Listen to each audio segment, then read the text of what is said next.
Le Nigeria a 17 points, l'Ouganda a 18 points. Alors comment les Nigériens qualifiés? Expliquez-moi s'il vous plaît. Très bonne question. J'aime ce genre de questions. Ça prouve déjà que tu regardes très bien mes vidéos. Et ceux qui ne regardent pas, abonnez-vous.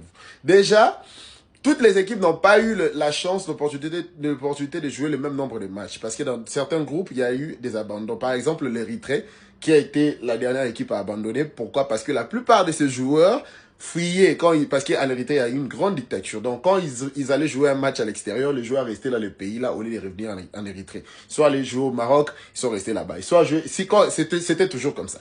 Et ils ont eu à abandonner à cause de cela. Maintenant, la FIFA et la CAF ont décidé d'une nouvelle règle qui a favorisé certaines équipes.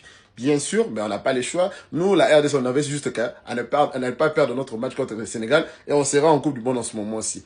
Maintenant, la règle dit quoi? Si vous tombez dans le cas où vous êtes deuxième, tout le meilleur deuxième et tout le deuxième, on va pas vous juger sur base de 10 matchs joués, je crois. On va enlever les 2 matchs où vous avez joué contre l'équipe qui est dernière de votre groupe. Donc, seulement quand vous êtes dans ce cas-là. Dans les classements normaux, vous allez avoir tous vos points.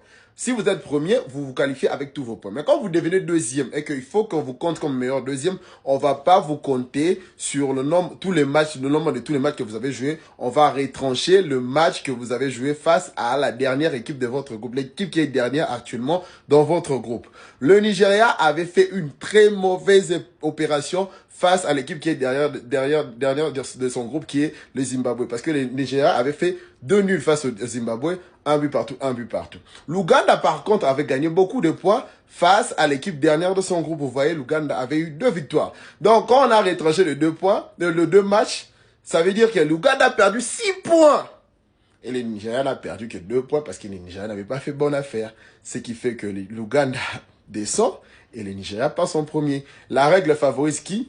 La règle favorise le Nigeria et même le Cameroun aussi, rattrapé in extremis. Oui, c'est une règle qui existe déjà dans la FIFA et dans la CAF, mais ils ont juste utilisé ça. Pourquoi? On ne sait pas. Peut-être voulaient favoriser et les Nigeria et les Cameroun, qui sont même rattrapés in extremis